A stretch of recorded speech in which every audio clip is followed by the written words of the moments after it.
Welcome to the Love Pod, where inspiration, vision, and real connection come alive. Wherever you are, you belong here. Welcome to the Love Pod, everyone. We're so thrilled to have a special guest with us today from the Healing Arts Center.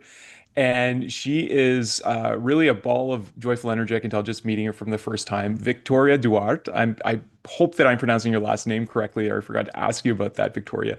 Um, we're so thrilled to have you. You are a somatic coach and mindfulness therapist. You're a Reiki teacher as well as you focus on meditation. We love all of these things in the Love Pod. You know, we're all about bringing together all the helpful tools and creating a really conscious bridge between communities and, uplifting parents and educators and entrepreneurs. It sounds like you have a whole eclectic, wonderful group of people at the Healing Arts Center that do so many of these modalities. And so really honored to talk with you today. And I just love to invite you to introduce yourself and tell us all what brings you here today. Thank you so much for having me. Healing Arts Center was a vision that Mark, who's my business partner, and I sat down with, and we saw a great need. He is a retired special operator, and what we saw was many people being kind of put in this boat of you either have to go holistic or you have to go traditional. And it's looking at it going from what if people could choose? What if Mm, people could feel safe and empowered and encouraged to do both, and they didn't have to be selective? So we are very blessed to have incredible vetted providers. They went through an interview process with Mark just to make sure that they were invested in mm, being compassionate, being ethical, understanding that clients, many of the people that we see are people pleasers, right? So mm, they're going to want to take the programs. They're going to want to say yes to coming in on a regular basis, but do they need to? mm, And can they be empowered to say no? Right. And teaching clients how to stand up for themselves. If we're watching body language that's indicating to us, like, okay, something we suggested doesn't seem to be fitting you comfortably. Let's give you words so that you can say, no, I'm not okay with that. Because when you leave our office, we want you to feel so empowered. So we were looking for providers that were really okay with clients giving them feedback, saying to them, I really don't feel comfortable talking about that right now. Can we revisit that in 10 minutes? Can you look at me and see that I need help right now to regulate in mm, order to even answer your question? And so that was extremely important to us, is that our providers, we're always looking at body language. We're always looking to see, okay, so we're going to a place where you're getting very emotional. mm, How can we support you so that you are really recognizing those internal signals that are saying, this is making me feel angry. This is making me feel sad. And instead of shutting down or feeling like you have to keep talking about it because you feel like you're on the spot, it's about going, okay, let's take a pause. Let's return to that place so you feel centered, so you feel comfortable, so that you can address how mm, you're feeling. If you're feeling your heart rate going up, instead of you just keep talking, how about we help you find ways so that you can lower your heart rate so that mm, you can feel comfortable talking about this? Because it's not about just being in our office. It's how to deal with that when you're in a meeting, when you're having a confrontation, when you're having a disagreement, when you're feeling upset and disappointed with yourself, and being able to find those signals within yourself and not dismissing them, but really addressing what's going on internally. I I mean that everything you said is so speaks to my heart, Victoria, because to me, I my background is in Indigenous wellness. I worked in social work for a long time, and then in education in the Indigenous sector. And I know about overgiving a lot. I know about, I've experienced burnout and things from just, being kind of in these two worlds and being around a lot of demanding environments. I'm Mhm. really loving this conversation and how we can potentially offer our listeners as well some of these techniques because I this is a primary challenge that I want to help people with is, there's so many wonderful, compassionate, competent um, people, service providers, who are have this feeling of this burden, like they want to save the world, and they're coming from a place of doingness and trying to fulfill everyone's needs, like you said, people pleasing, and it just is not sustainable. And I feel like there's a much higher way. So I'm really, yeah, I'm really curious about how because it really sounds like you're teaching people to really honor themselves with Mhm, self-compassion is what you mentioned, and to mhm. really become good listeners to themselves and to honor that. So that's an amazing journey you're bringing people on. So thank you for that. Thank you. It was something that, uh, so previously in my other career, I was a preschool teacher and I Okay. worked with special education. And what I often saw was so I taught my children that I worked with, my students, how to use mindfulness to bring themselves back Mm, to center, how to to use mindfulness so that they weren't just grabbing a toy and then, now all of a sudden we've got fists going and now we got like, little 4-year-olds wanting to go into a full out fight, right? yeah. And it was like, okay, how do I calm myself down, right? And not being this person that's always intervening and being like, teaching Mm, children tools so that they could use. Well, I would hear back from parents going, my child is teaching me how to use these techniques. mm. And it really lifted my heart when I would hear a grandmother or a parent or a sibling being told how to use That's mindfulness so from beautiful. my 4 or 5-year-old, right? Yeah. And it would just tickle my heart. And so what I saw was so many times was adults didn't know what to do, when their child's having a temper tantrum and they just want to go, oh my God, please just stop, please, please, please just Mm, stop. And I'm like, what if you learned how to calm yourself down instead yeah. of putting the expectation on your child who's embarrassed, And what would happen if you start learning how to regulate yourself, then your child becomes more responsive. Well, now I work primarily with adults, and it's the same lens that I come from. We put our eyes so much on our world, and we want our world to read our minds, and we want our world to help comfort us, and we want our person to always be that safe place. But if we're thinking about it, so many of us are walking around dysregulated, begging the other person, help me. And yes, co-regulation is extremely important. And it's also important that we take responsibility for our energy Yes. and for how we feel to go, okay, this is making me anxious. How do I come back from a 10 to, a 3, a 2, a 1, internally just feeling ourselves calm down.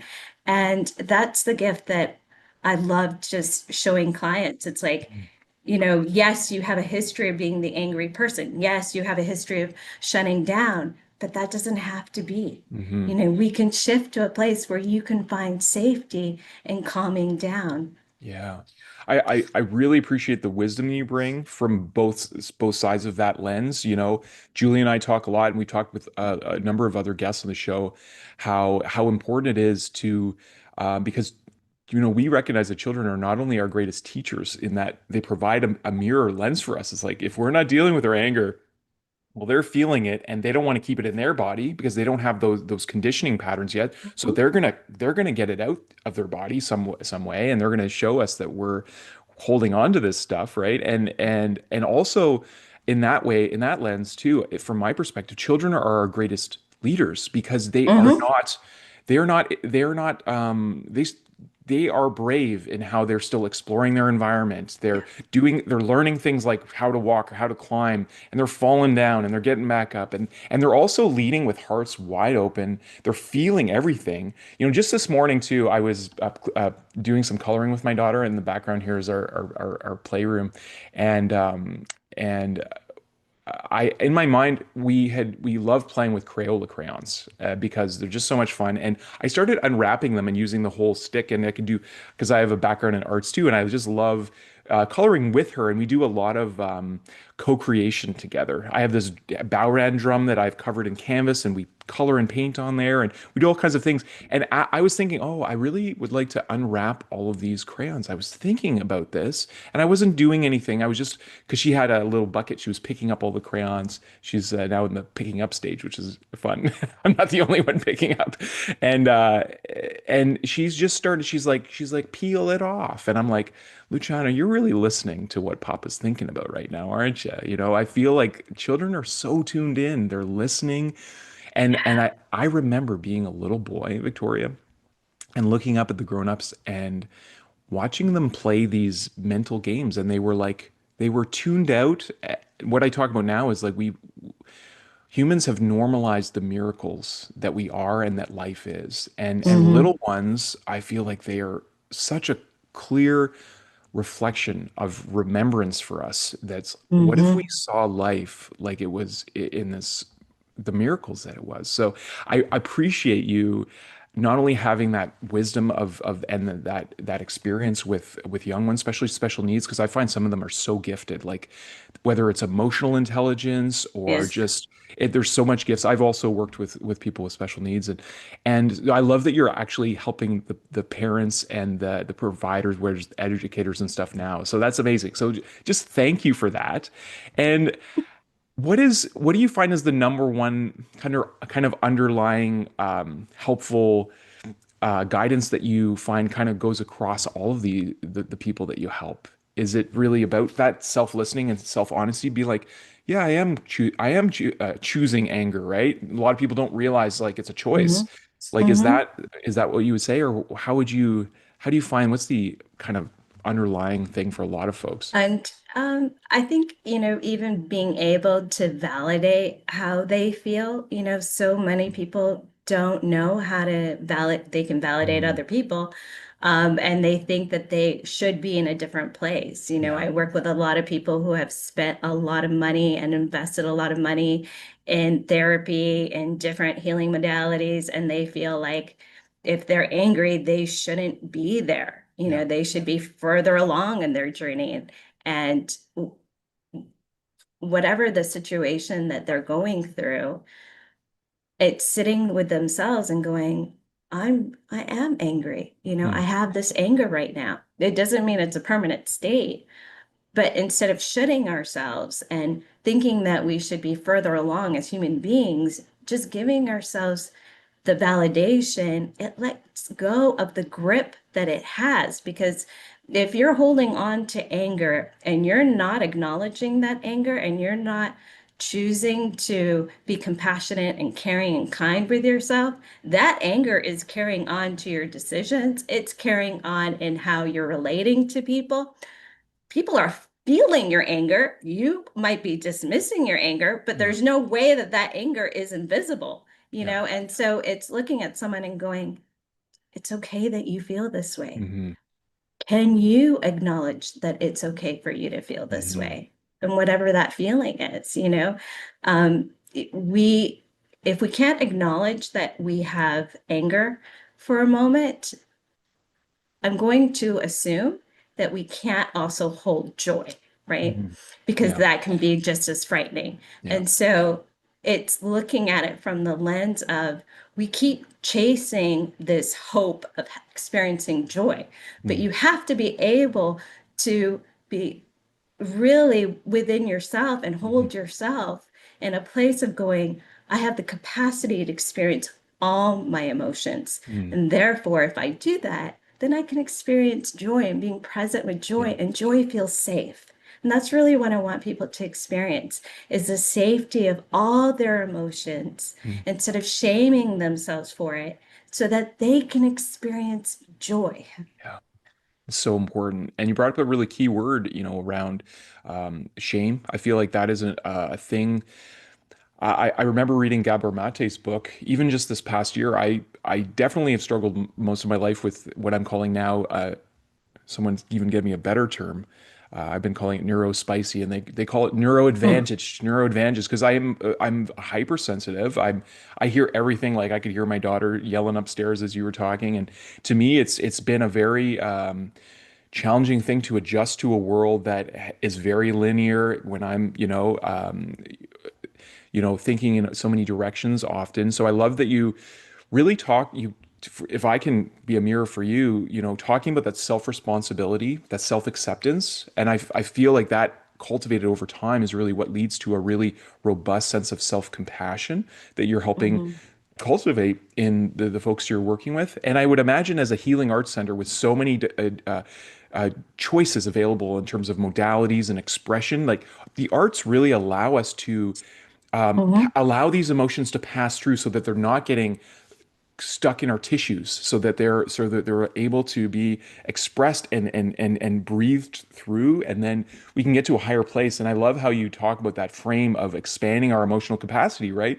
Because Mhm. as much as people think they want to experience joy, it is it's just as intense as anger, and it can be overwhelming, and people, they don't often know how to deal with that in their nervous system. So they might and even anticipate or experience that as, oh, I'm feeling anxious, but really anxiety and excitement can feel very similar in the physiology, right? So I love that, Victoria. So what are some of the most profound tools that you help people with in the moment to like really get a sense of their body, especially from like mindfulness and somatic work? So we do different things based on what the person and the individual needs. So if they're coming in and we had just the other day, I had someone that had to call the police because the person in front of them that was driving erratically. Mm, And so, for me to go, hey, maybe you should close your eyes and we should just do some deep breathing. mm, That is going to set her off. She'll be extremely triggered. So for her, it was helping her to move the excessive energy. And she loves dancing. And so mm. I said, what's your favorite song? And we played her favorite song that kind of just moved that energy and she could like really self-express through dance. Beautiful. And so, it's really finding the very tool that's going to help the individual. I've had, people that have come in and said, what really helps me is using my guitar. And so we will incorporate that into the work so that they can learn how to use it when, they're having a meeting at work and they know that they get really nervous or that it can get very emotional for them. And so they're learning how to use it, the work here, so that they can use it in their office, if that makes sense. So Yeah. I'm a writer, and that's my thing that I love working with clients is through dance and writing. That's the work that I do. My business Beautiful. partner Mark is an artist, and so he's got these amazing canvases that he loves to just bring out and be like, okay, so what we're gonna do is we're gonna work this out through painting and different things. And so it's just wonderful that no one has to fit our box. It's understanding and working through the lens of what works best for you and how can I access that part of you so that you can feel comfortable.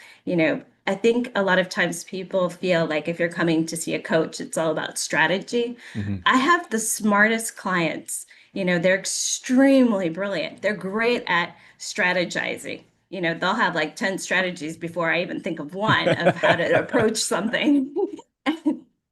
It's looking at it going, ooh, that one strategy that you just came up with, did you see how your breath changed? Did you see how your shoulders shrank? Did you see how Hmm. you became threatened by that?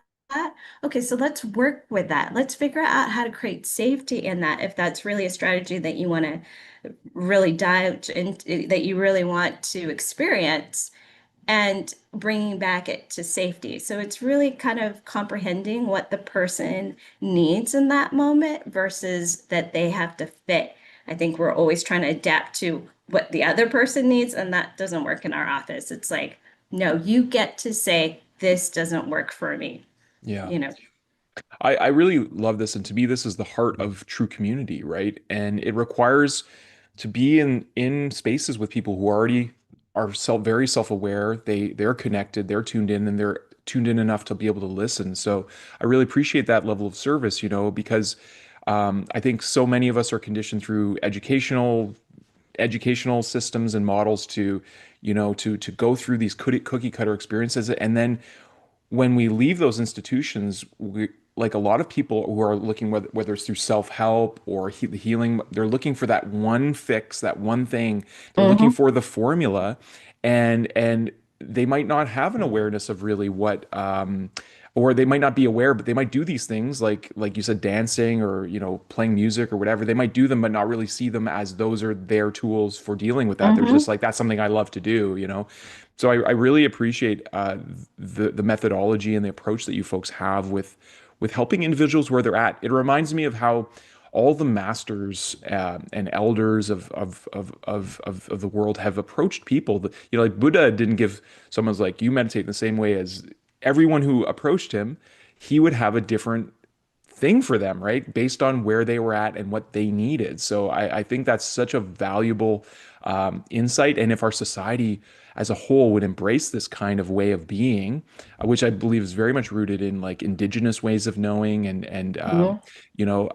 we would live in a very different society. So thank you for being way showers in a modern time of how this can work in a multiplicity of modalities. I think it's really beautiful.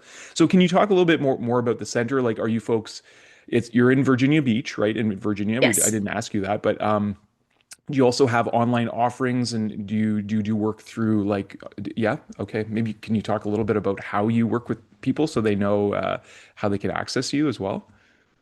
So Healing Arts Center, how it works is Mark and I are the founders, and then we have several vetted providers through our office. Okay. The only person that would be a little challenging to offer online services outside of Virginia would be our licensed therapist, Mm. unless you're seeing her for Reiki or different services that are outside of therapy. I will have to double check with her, but I'm pretty sure that's correct. For the regulations, like in terms of doing the Regulate, therapy. Yeah. yeah, Yeah. yeah. So, but she offers yoga, grief yoga. She offers Reiki. She offers different services outside of the Beautiful. traditional therapy.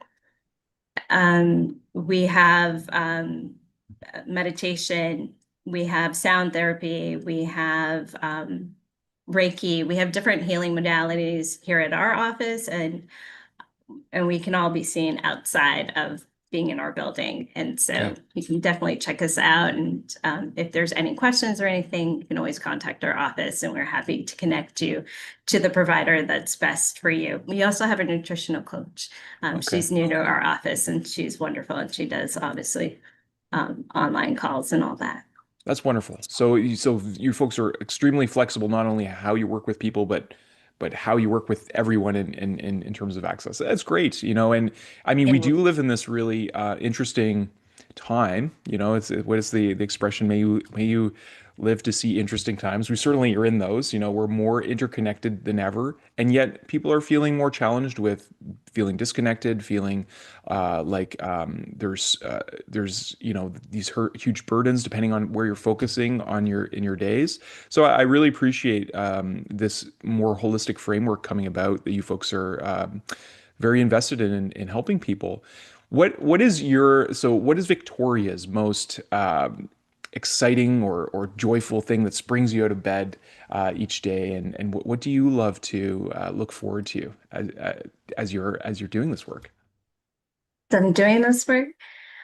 I truly love the magic of watching people find that they can do this, Mm, that they can take a moment and come back to themselves. mm, I think everyone thinks that it needs to be this ritual, it needs to be this, that you have to get it perfect, that you have to get it timed right.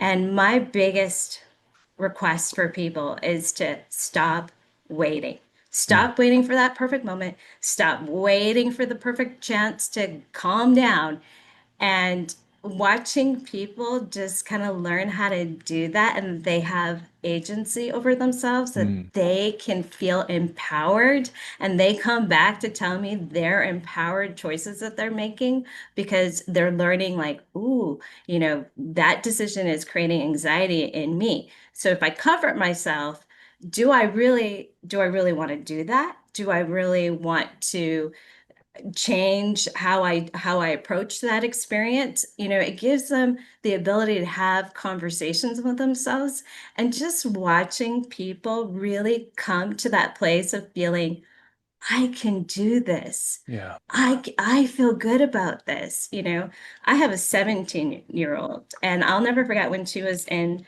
middle school. She was having a conversation with her friend, and they're both teenagers, and they're young. They're in their young teens at that time. And she said to her, "Okay, well, what does self-respect to you look like?" And I was like, "Yes." Because that's the question that I ask my clients, Yeah. what does that look like from the self-respect lens? What does that look like when we take it from the lens of self-compassion? Mm, How are we factoring in ourselves instead of everyone else's expectations, yeah. instead of the narrative that we've always lived in? How can we do this so that we are walking on this earth feeling like we matter, that we're part of that decision making? Mm, So many times when people are making decisions, I will simply just ask them, well, have you factored your own capacity in this? Have you factored how much stress this has caused? All the different questions to get to that place of going, oh, I didn't even consider myself in this. mm, And that's how most of us are walking around, is that mm, we're not considering the impact that this is having on ourselves. But when we can calm ourselves down, we still might make the same decision, mhm. but we're doing it with intention. And Yeah. that's the wonderful thing that I see, is that people are walking around more intentional. Yeah. That's so important. And bringing the consciousness to even some of these definitions, because people use words like respect or self-respect, and it means very different things to people. So, Mhm. I mean, I think this is the source of a lot of conflicts between people too. It's like, you're not respecting me. Well, what does that mean to you? I mean, and so having those very conscious discussions to help really help what those definitions are for people, and so they have that level of self-awareness, be like, oh, I'm walking in this world, and to honor oneself and how we are so unique and yet so similar, in the sense of like what you talk about, like we all experience anger, we all desire joy at some in some way.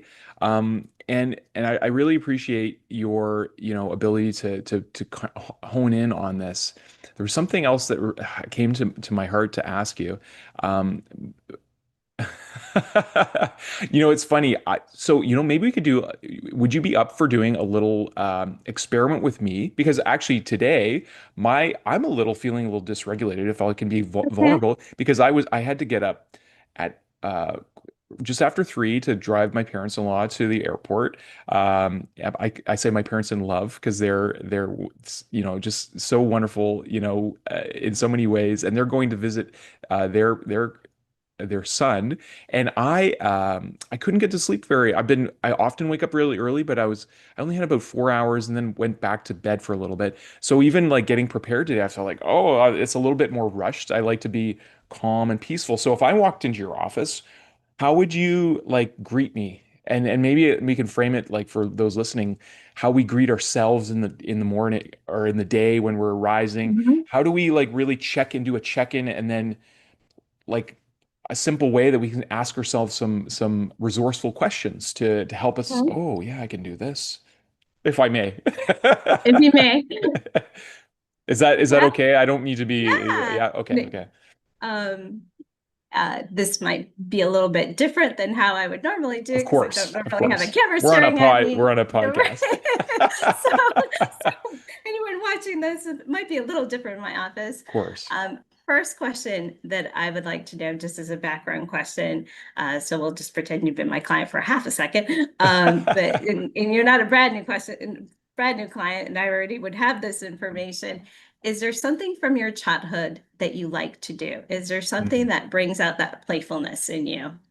Yeah, I would say I love creating worlds with color, and just with, whatever, a pencil, crayons. Like, I love creating things from nothing and watching what emerges. So that's one thing for me. I love that. By any chance, do you have that with you? I do. I have a little pad here. I've been writing, not not coloring, but yeah, I have a art pencil and a little pad here. Perfect. All right. So I'm glad that you have that with you. And is that something that you normally would do to kind of bring yourself back to peace? Like, is that something that you Hmm. use as a tool? Um, when I I've give myself enough space to do it, but often being a new father and always feeling like there's stuff to do from an entrepreneurial lens, often I will feel like that's something on the back burner. So it's not something that I would do like as a priority. Yeah, to be honest with you.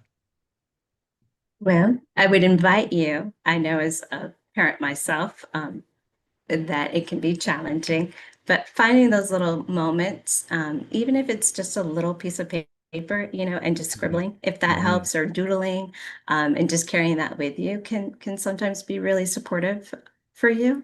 Mm, I Um, love that. you know, just taking we think that it takes hours, Mhm. like to take these little moments, but you have 2 minutes to spare. You have two Yeah. minutes to give to yourself. Hmm. And it's giving yourself permission. I think as a young parent, or as a parent of a young child, we're so afraid of missing out on all those Yeah. great opportunities. Yeah. But it's also like, by waiting, how much damage is that doing to yourself? And Totally that's true. the question, right? So Yeah. now that we've kind of talked things out, we can jump into some practice if that would be okay with you. Sure. Yeah. Okay, this might be a little boring for the audience, so Well, maybe not. I wish I could do my with my maybe not. iPad because that would be the most interesting to look at. Well, let's invite people like whatever you love to do, Mhm. let's take a few moments. Like I feel like too, there's this I don't know the word to say, there's this kind of crutch in our society, this desire to, get all this information. I know there's a lot of people who listen, they're scrolling, they're looking for, the answer for them. And sometimes it's not about having more information. It's just about taking that 2-minute pause, like you're saying, Victoria, Mhm. and Yeah. doing something loving that changes the state, that brings you more into the body, that brings you more into the present, right? So maybe we can just invite listeners, whatever that thing is, if it's, Mhm. putting on, some Motown music and grooving, or uh, Right. humming or singing, like maybe, just making a pause. So I'm happy Yeah. to, maybe I can find a way to do it so I can show what I'm doing, if that, or I'll let you guide it here. Pardon me. No, you got it. I appreciate the support. Since this is never done it on a podcast, so I appreciate Okay. the additional Amazing. support. Good. I love pushing people out of their comfort zones a little bit. So, in this moment, just so that we can get a little bit in touch with our energy, what I want you to do, if it's comfortable to you, I want you to just rub your hands. And as you're rubbing your hands, can you notice where the warmth is? Can you feel the warmth in the palms of your hands? Can you feel it in your fingertips? Where do you feel that warmth? Yeah, I feel it inside my palms. Beautiful. And then when you're ready, you're going to gently open your eyes if it's comfortable to you, and you're going to inhale. And as you inhale, you're going to separate your hands. Beautiful. And as you exhale, I want you to watch your hands as they're coming together. So your eyes are kind of, yeah, just like so. Going at your pace. Beautiful. Again, feeling that pressure of your hands together. And when you're ready, inhaling and separating your hands. And what's the energy that you're feeling here? Is there a word? I would say it's expansion. Expansion. What a beautiful way of seeing it, as expansion. And does expansion in your mind, in your imagination, does it have a color? Does it have Yeah, What's here? What's feels like present right now? feels like a bright yellow, like a Right, light yellow. yeah. Beautiful. And is there anything else that you're noticing about the expansive energy? Is there anything else that you're touching base with? Yeah, I noticed that in my solar plexus, there's the desire to expand, but I feel like there's a boundary there, like there's a limit. I love that awareness. And would it be comfortable on the next one to inhale and then place your hands on your solar plexus? So, although like people might not see it, but feeling your hands right there. And what does that energy feel like as you're placing expansiveness here? It it feels like an embrace, like it feels like care. Feels like Yeah. care. Yeah. I even feel like a subtle kind of pink color. Beautiful. I love that.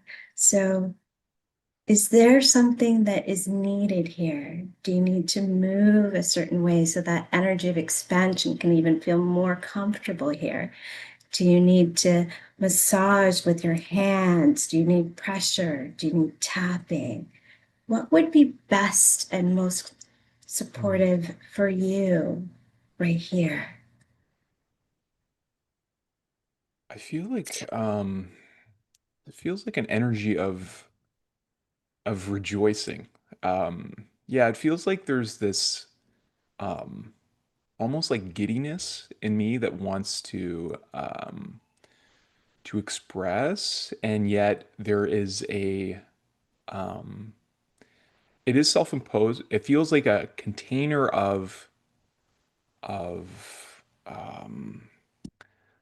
yeah, a container of professionalism, a container of, you know, holding it together. And there's like, so the giddiness, the rejoicing feels like sound that wants to emerge, like very Oh, childlike sound.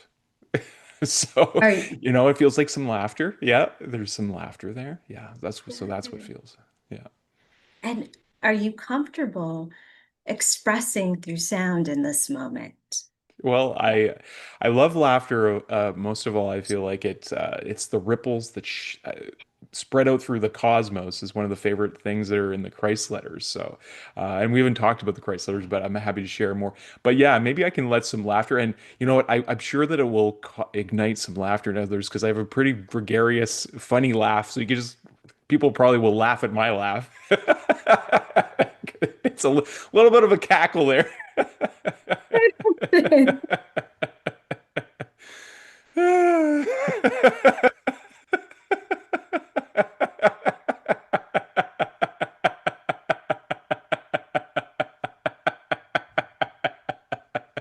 I'm gonna laugh at myself listening to this episode again. I love that for you. As you're filling yourself up with laughter and joy. I feel warm all over my body. That's great. Thank you. Beautiful. Beautiful. And is there any, so with that piece of paper that you have, is there anything else that you need to to express that Hmm. part of yourself? Is there Yeah. anything else that is needed in this moment to give yourself a sense of safety, since you also may have been a little bit feeling uncomfortable to laugh on camera this way and express yourself that way. So, if there's anything else that is needed in order for you to feel comfortable in the space that you provided and the joy that you gave to all of us. Well, it's gonna probably. I'm after the episode. I'm gonna go do some more. I feel like I need. I do prioritize with my daughter. I did some. Oh, you can't really see it. I did some. It's some invisible light writing. It's very light, with just with a Oh, that's pencil. cool. So yeah, I a lot of when I do drawing in this kind of phase of my life, it's very movement oriented. I describe it like a soul song, but you know, you could think of it like a light kind of code. So this one is very fun because I don't usually go through lines. I usually have a very like a methodical. So just wanted to get out. I see yellow wanting to radiate like some sunlight there. So I will play with that when I have some crayons in front of me too. I'll go in color.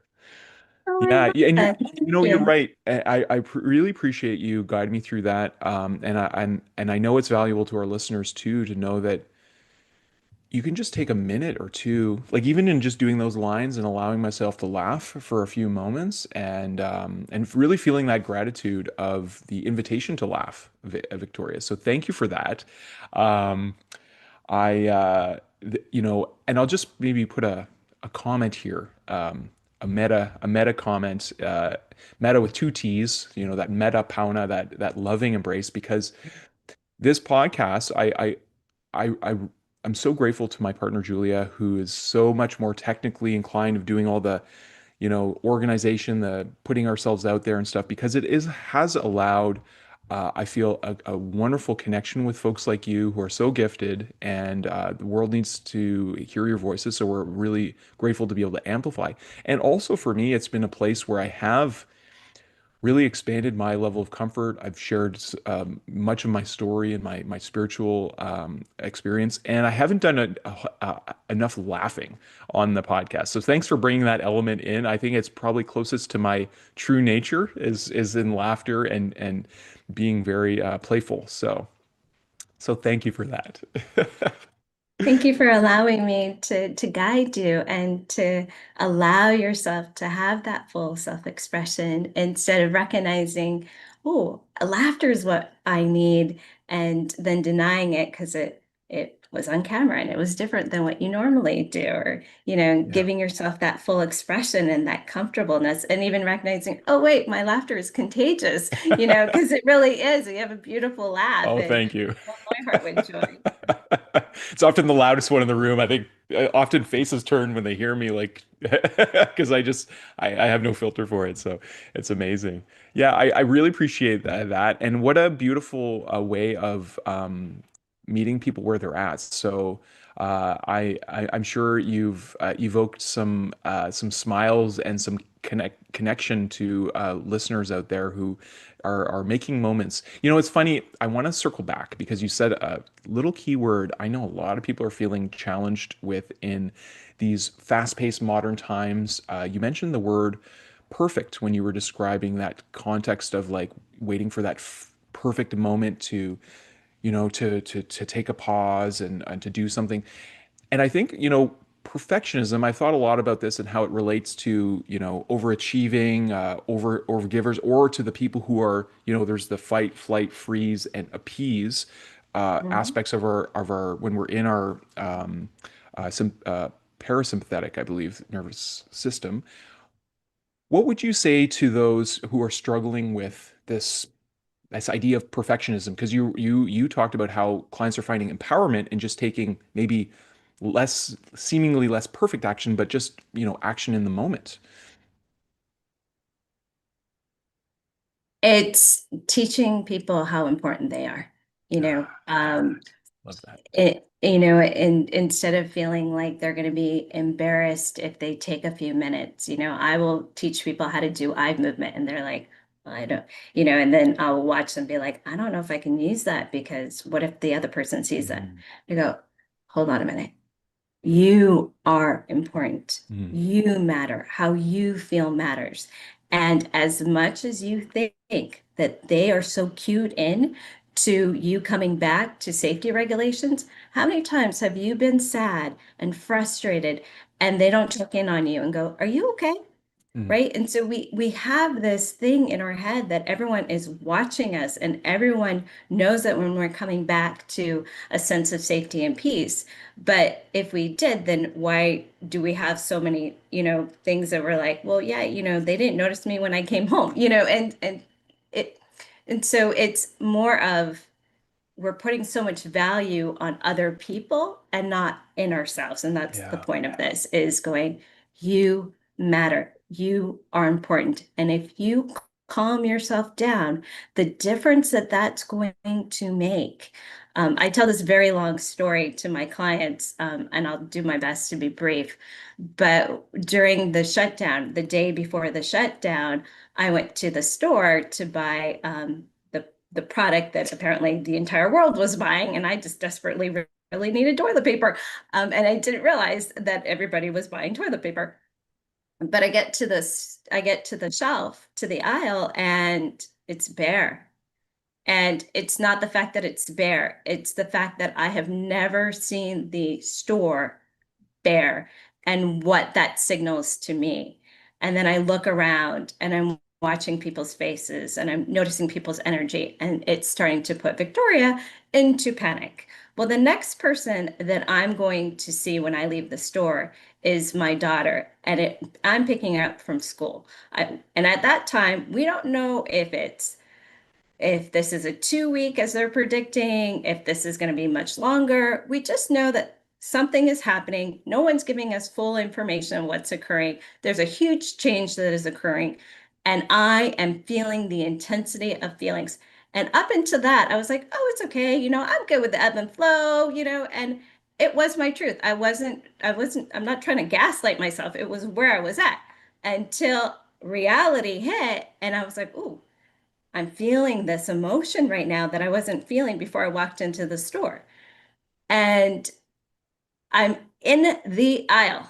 There are people everywhere. I am surrounded by people.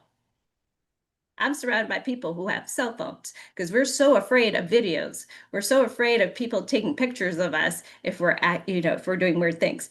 I am tapping. I am doing EFT. I am calming myself down because that was so important to me. There is not a single person that stopped me and be like, what are you doing? That's weird. There's not a single video of me out there.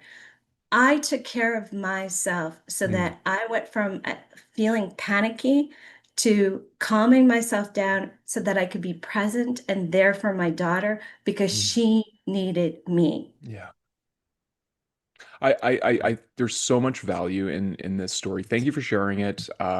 You know, it's really important. Like when we talk about parenting, we learned this from Dr. Shafali. She hasn't been on the show, but that'd be cool to have her. You know, talking about She would be. this idea of like we're taking care of ourselves as the parent, so that it's not about childing. It's not about controlling our child's nervous system or emotional states or behavior. It's really about honoring ourselves. And that question of importance, I've been contemplating it for decades now, Victoria. So I really appreciate you bringing in the conversation, because I feel like that's one of the dilemmas of our time is so many, in this paradigm of materialistic science that to me is it's not the ultimate truth. Like there is an underlying conscious, whatever you call it, spirituality or whatever, that connects us all. And this, I believe that we are all important to the wholeness of life. Like none of us, and this is why we mourn people when they pass. Like you cannot replace someone's presence physically or in your life. Like we all have an importance, and but it does require a level of self-awareness to start honoring oneself. I too am a big proponent of the emotional freedom technique and tapping. I've been showing it to people since I was in college and first learned about it because I found it was so good for helping me, whether it was doing like an important meeting or public speaking or just to regulate myself. And I always notice this exactly what you pointed out when I'm showing it to people, like whether I'm teaching, because I have a background in education too and teaching. And a lot of people are shy to even do the movements. They Mhm. think everyone's going to be looking at them, even though everyone's watching me do it. They're used to, I guess, me being more of a character, but that honoring oneself and doing things that are important for us is I feel like such a valuable lesson, because there are things in our life that are important but will never be urgent, like doing art, Mhm. like playing the guitar.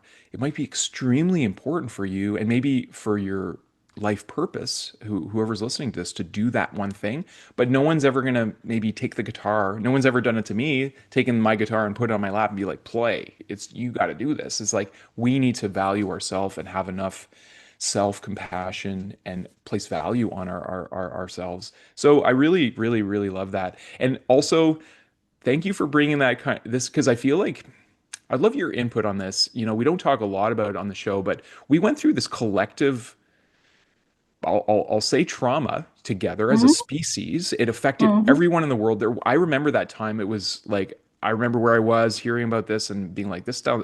I'm like, I'm gonna go lick a door handle right now because I'm gonna get an immunity, whatever this is, and be good because I trust the internal immune system that I carry. But I remember going to see my parents and being like, that was when talk about reality. I'm like, I had no symptoms, nothing, and I was remember being in the shower and looking at my hands. I love that beautiful hand exercise you guys through, and looking at my hands like, did I bring something home that could hurt my parents? We didn't know if it was a respiratory thing, a digestive thing, all this. There was so much Mhm. fear in the thing, and now I feel like we transitioned, so it's such a weird time we all went through, and now I feel like there's a lot of denial about that we even went through that.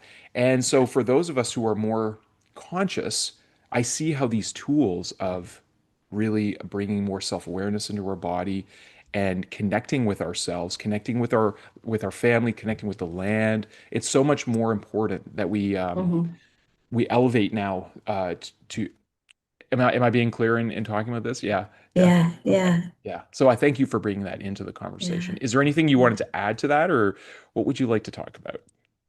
Well, I think that if we can just return to that place of knowing that simply by putting our hands on ourselves, that feeling that pressure, or even simple as eye movement can make a huge difference. I Hmm. think, during COVID, it was a time that we can all relate to because we were afraid. We were living in a state of fear. We were told we couldn't communicate with our friends through touch. And I think that's still an issue. I'm still seeing people touch deprived. Yeah. They're feeling that hunger for some sense of touching with compassion, touching with care, being in a space of, can I talk about this, and you not feeling like you have to fix me. One of the things I often tell people, I have zero desire to fix you. Hmm. Do I want to help you to feel like you have the tools to help yourself? Absolutely. Do I think I want to fix you? No, that would imply you're broken. There's not a human being that's broken. Do we have a lot of people who are in pain? Yes, we have Yeah. a lot of people who are in pain and don't have tools. And, I think during COVID, it was like we're all in trauma and we're being told to isolate. Yeah. And if we look back at our childhood, you were sad, you were angry. Where were you sent to? Your room to Yeah. isolate. Yeah. And so often we're taught that how we feel, we have to isolate ourselves. Yeah. If joy is a threat to you, you're isolating yourself from joy and Mhm. not allowing yourself to be in that space. So I think so many of us have been taught to isolate and also isolate from our own feelings, not feeling like it's okay to feel the way we do. So again, bringing that back up, but it's one of Mm. those like, we heal in community, we Yeah. heal in safe spaces, we heal when someone can look at you and just be, you can be whoever you want to be in this moment. And unconditional love is right here because you are perfect just the way you are. We heal when we can just place our hands on our own body and go, I just need to breathe, Mm. and that's when we can just give ourselves that time and that space and knowing you can do it wherever you are. I mean, I have a very long story I will not tell, but I was at I'll just a Capitol Hill and the elevator and being in packed sardines and being like, oh my gosh, this is a lot of people, and needing to self-regulate and needing that time. And not a single person in the elevator, as many people as there were, had a clue. Mm. But it was important to me. Yeah. Yeah. I really love your answers, Victoria. You're so heart-centered, and I love your perspective that humans are not broken. They don't need to be fixed, but we do need to feel what we're feeling. I'd love to offer you a little gift of an acronym that came to me. We've all heard, not a lot of people I think know the origins, but false evidence appearing real, and that I'm pretty sure that came from Neil Donald Walsh in Conversations with God. And I think Kanye, I think he said, face everything and rise. But this acronym for fear, what came to me a few years ago now is feel everything and remember. And I feel like what you just said is such an important thing to remember, that we are important, and that we're not broken, but we are a lot of humans feel, and we all are at some point or another feeling pain. And there's a multi-billion dollar industry that is there to suppress people's pain, whether it's in a pill form, or in the food form, or in the Mhm. binge watching form. And so when we actually allow ourselves to feel those things, and then have these powerful somatic and mindful tools and healing arts tools to be able to master that ability to return home within ourselves. And that is our acronym too on Light Heart Vision, for heaven on Mother Earth. And our perspective is that heaven is a state of consciousness. It's a state of consciousness. And you mentioned that it's a state of consciousness of unconditional love. Mhm. And imagine a world where we are all um, mastering that state ourselves, taking full responsibility Mhm. for our ability to evoke it within ourselves, to choose it. Uh, we have the power as a species, I believe, to co-create an era of love and peace that has never been even imagined before, as we awaken as a species. So that's a big part of what we're doing in terms of cr building conscious bridges between folks like yourself at the Healing Arts, between wonderful practitioners like yourself, Victoria, and just creating the community, the bridges between communities that we all need to create that safe space worldwide. Because from my indigenous perspective, I see like Mother Earth, she's a living symbiotic being, and if it must be an experience for her of pain, having so many dysregulated human beings on her surface and beyond, who knows. Um, and I can't imagine talking about rejoicing in the release of my solar plexus, which feels so much more expanded now. I thank you. I can imagine what she will feel and what she will become when we have so many people who are attuned to a greater truth that you have been a mirror for. So thank you for that, and thank you for being who you are. Thank you for creating this space and all the work that you do. I'm grateful to share space with someone who is doing authentic and ethical work, and just bringing people to that space of, you know, there's so much pain that people are carrying. And if they're in a space where another provider is just helping them to learn how to gaslight it, or how to just, how to dismiss it, and that, we have to go into forced forgiveness and just things that can cause us more pain. I love that you can hold space for people as well, and just be like, no, this is where you're at today. This is where you are in this moment. And we don't have to speed dial people's recovery. It's Yeah. about recognizing, you are here right now. This is not a permanent state. And if we are searching that they have to be perfect, that other person that we are holding space with, if we ourselves as a provider feel this pressure to make the other person perfect, wow, we We're really in the need to wrong take a step profession. back. Yeah, no kidding. Well, it's funny, the Right. word perfect again. One book that I recently read, which really opened my mind on it, was Don Miguel Ruiz's book called The Voice of Knowledge. And he presents this framework of, challenging the belief of imperfection, and Yeah. really making us see ourselves as perfect. And what if we were shift that paradigm, and like, wow, what a different reality we're living in just from that one belief. And in I have a question for you, but I just want to say this too, because we haven't really talked very much, but there's a simplicity here about healing beliefs. In the Christ letters, he talks about, like, the Christ letters are his autobiography that really was never told through scripture. And he worked with a woman for 40 years. And being a scientifically minded person myself, I probably would have dismissed them had I not had a personal encounter with him in my early 20s in the forest. He appeared to me just as a pure being of light. I've talked to it. I won't go into too much detail unless you want to know, but it was a transcendent experience realizing that there were other levels of consciousness that I was not accessing through my regular senses.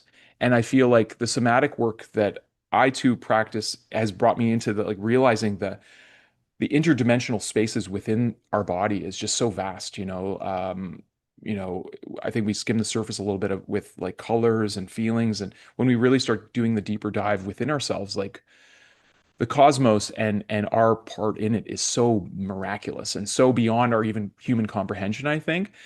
But one of the most simple things, as much as we can go into the complexity, the simple thing he says, what he was trying to to educe in the people that he was sharing his teachings with during those times is that it's just a simple matter of self-control, which we've talked about, controlling the mind, knowing that we have control over regulating ourselves and our mindset and our emotional patterns, embracing them, and also healing beliefs.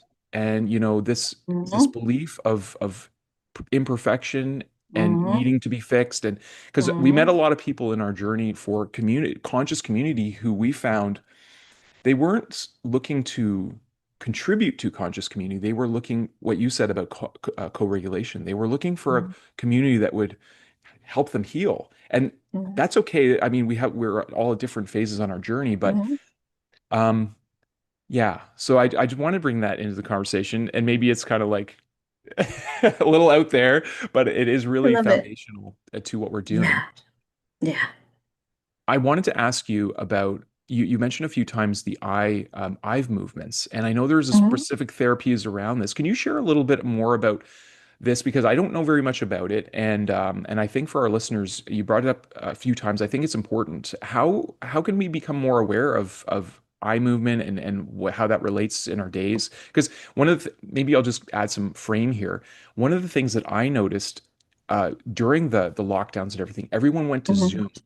And like Mhm. right now, I'm looking right at the camera, like you right now. But when we're looking at a Zoom screen, one of the what I understand is as a species, we evolved very much socially based because our cellulas are so visible. We can tell what we're Mhm. looking at. So you can tell where Mhm. someone's standing in front of you, if they're looking at your smile, if they're looking in the distance or whatever. And we've evolved socially as a species. I feel like there's been maybe a little bit of, weird stuff that has arisen now that we're on screens. You can be looking more at yourself than you could be looking at the other person. And it's a strange kind of new space we're in. So yeah, that's kind of the frame I'm coming from because I really feel it is important to know, as a neuro spicy person, when I'm like speaking to people, I kind of go into this diffuse vision, and apparently that's a shared experience, and I'm Mhm. not able to hyper focus on always seeing people's feedback. So yeah, I'd love to hear more about what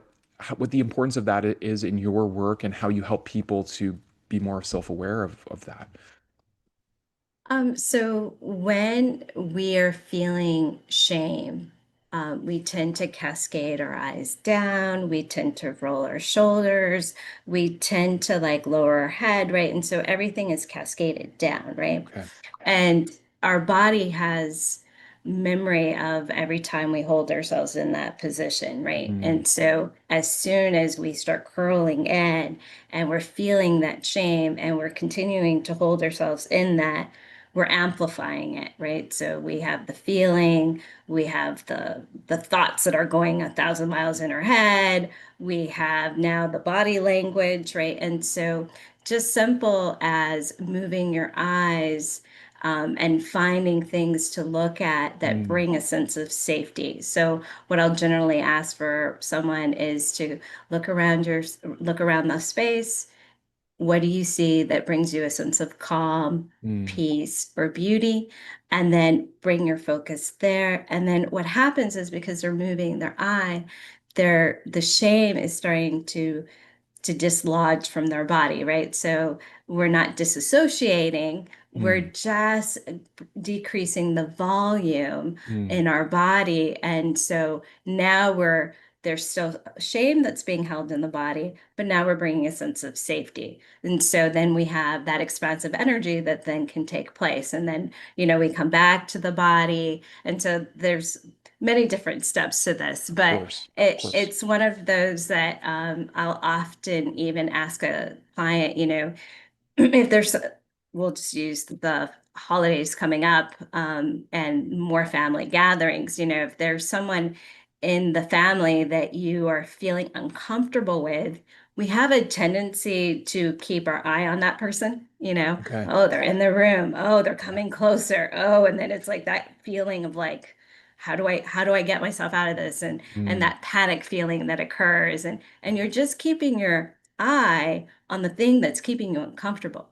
What if you moved your eyes to safety? What if you moved your eyes to a sense of peace? What if you brought your eyes to a place of like, okay, I am okay. I don't have to, I could be cordial to this person, mm, but I don't have to tell them everything that's going on in my life, right? mhm. But it's moments when we're uncomfortable that our rational mind isn't thinking clearly, right? And so Yeah. we're not being logical. I had a client that she she was going through a medical journey and she has cancer. And every time she heard the question, "How are you?" she really, no matter who it was, she assumed that they were asking about her cancer. And she was like, "Nope, still have it." Like, why this question, so simple, would Hmm. cause her to be in such a threat response. Yeah. So one of the things I asked her was, okay, can you, when you hear that, or that that question is going to come up, can you move your eyes around, Mm, find some focal point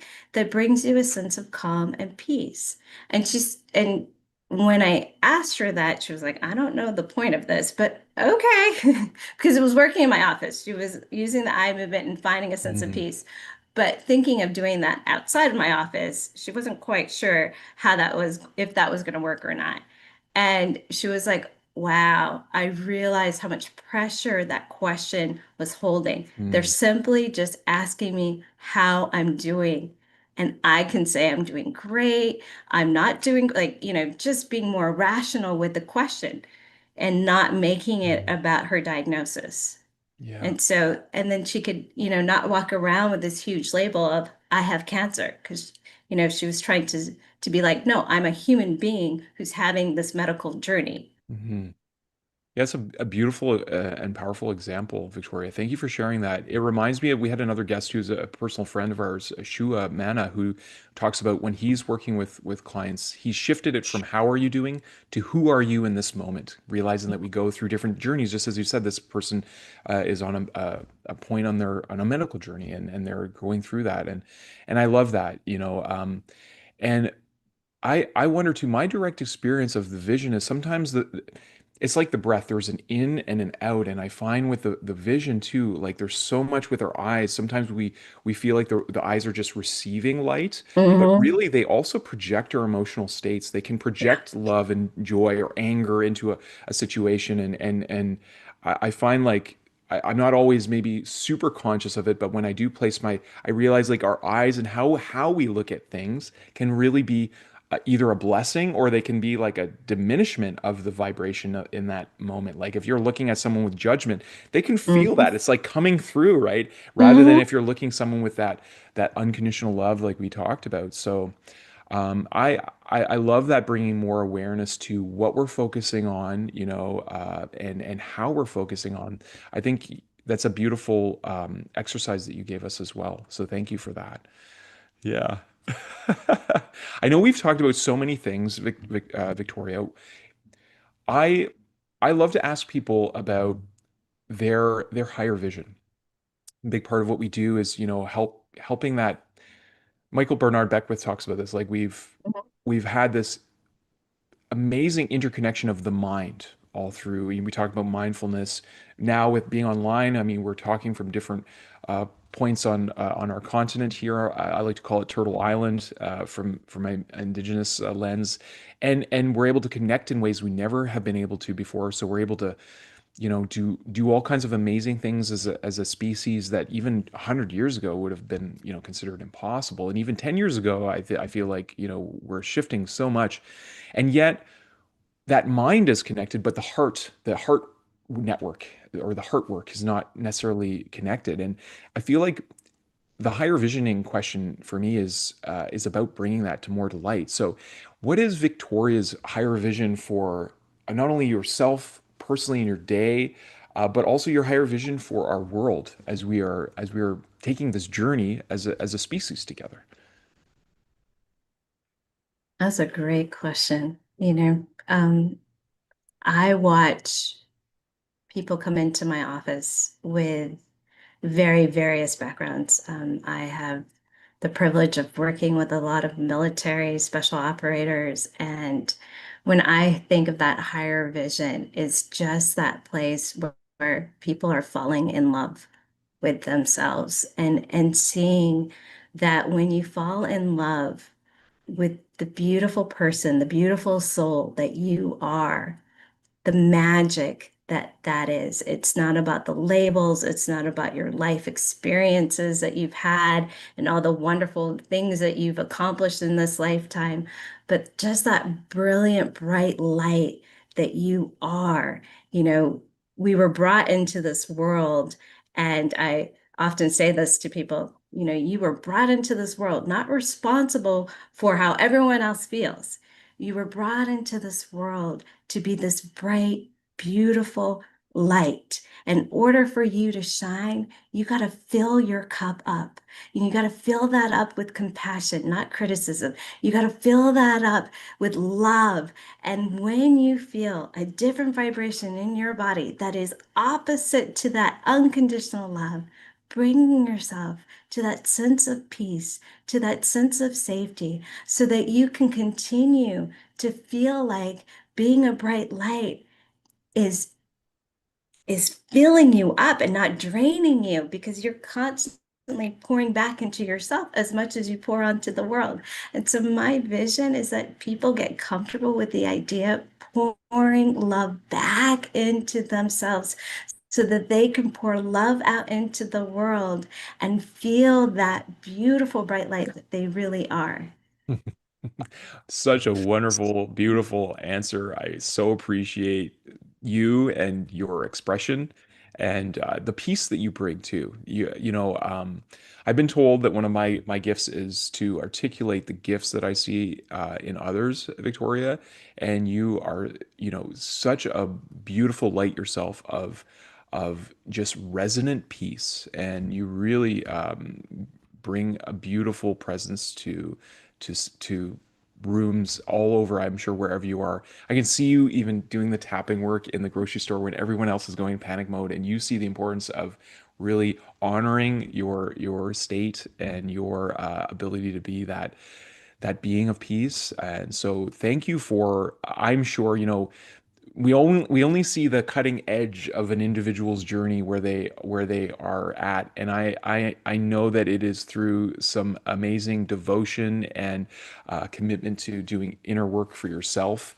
And there's this theme from we talked about a lot in the indigenous wellness background that I have about healing the healer, and we really need to do that inner work to really be able to be a space of healing and medicine to the people that we're dealing with. So I want to thank you truly and profoundly for being that with those who you're encountering. And for those listeners here, I would love to encourage you to reach out to the Healing Arts Institute. Can you let us know a little bit more about how people can find you and connect with you also within the healing arts and even beyond that, Victoria? So our website is www.healingartscenter no, sorry, www.healingartsvb.com. That's Okay. the correct one. We'll put all that in the show notes as well. So that's the Thank best you. way for people to connect with you folks. That's awesome. And we're on social media. If anyone wants to find us on Instagram, you can find us on Healing Arts VB. Okay, wonderful. You're also going to get an email from us to connect to our community on School. If you folks have Oh, not wonderful. checked out School, Skool yet, honestly, it's the most vibrant place of authentic connection that I've felt online. I don't consider it another social media platform. I really consider it a community platform where people are finding them. soul family, their interest groups, whether you're interested in pickleball or in creative arts or anything. It's really a beautiful place. I'm not endorsed at all by from school, but because of my own direct experience being on there, I would encourage you as a community center to check it out. So we have there's some links in the emails that you'll get, but it is really a place that I have not found. I feel like it's what the internet we always wanted it to be when we were all getting on Facebook the first time, and then it became all this like commercial. There's no ads on it, for instance. Like, Hmm. yeah, there's no ads. It's all, and there's no like algorithms. It's the whole system is gamified to encourage people to authentically engage with real, meaningful value adds. You know, being vulnerable. I've been able to talk about my the depth of my journey in comments and other people's posts or in posting myself, and I have found like it's the first place I feel like I'm getting some really beautiful feedback, and people are embracing in that space. So I'm sharing this with you because of how much I see you being in your authentic connection in your heart, Victoria. I feel like you'll find some people if it resonates with you. But I'm just Oh, I putting that appreciate out that. there. Thank Yeah, you. yeah, you're welcome. And for all of our listeners here, thank you for listening. You know, it's really wonderful. I I also, I mean, usually I just do the higher vision question or this question, Victoria, but I feel like to ask you both. And I think it's a perfect way to put a cherry on top of the conversation here. If you had a megaphone and you could talk to the whole world all at once and everyone could listen to you, what would you say to them? That's a great question. Take the time. Take the time to listen when you feel disconnected to your heart. Take the time when you notice that your eyebrows are furrowed, when you're feeling any level of stress. Take the time. Take the time when the inner critic wants to tell you all the things that you are doing wrong. Mm, Take the time to be like, I'm putting my hand on my heart. I'm bringing myself back to the present moment. I'm letting myself and I'm reassuring myself that I am okay in this experience or whatever that is for you. Instead of allowing the narrative that you are a failure, that you are a horrible human being, connect to the real wisdom that lives and breathes within yourself. Connect to that inner child that is needing attention from you. Attend to that part of you that is so wise and intelligent, but needs time to emerge in you because the inner critic is taking up so much volume in your body and in your head that you just need time to listen. mm, And this time is not 2 hours, it can be a short and as long as you need, but it's making sure that you're giving yourself that mm, space. And we all have that. You know, if it's coming up right before a meeting, even if it's 5 minutes in the bathroom, giving yourself that information and that reassurance that you are more than capable, that you are intelligent, that you bring such value, that your voice matters, it helps you to feel confident, to feel strong, so that your energy is that expansive bright light that you know in your heart that you are.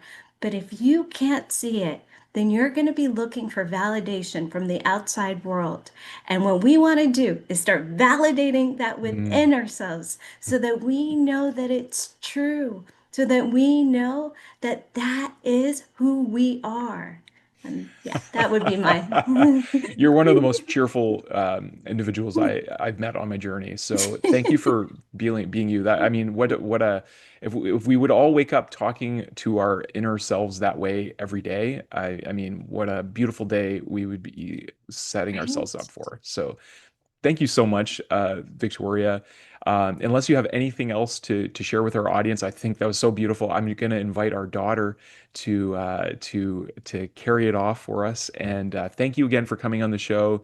Thank you to the Healing Arts Center for all the beautiful work that all of you do as a team and as a community. Really appreciate it. And thank you to our listeners as well.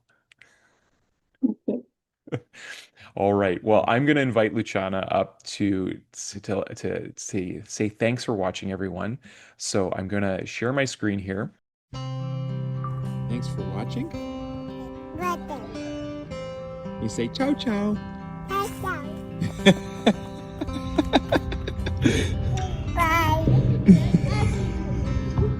I love you so much.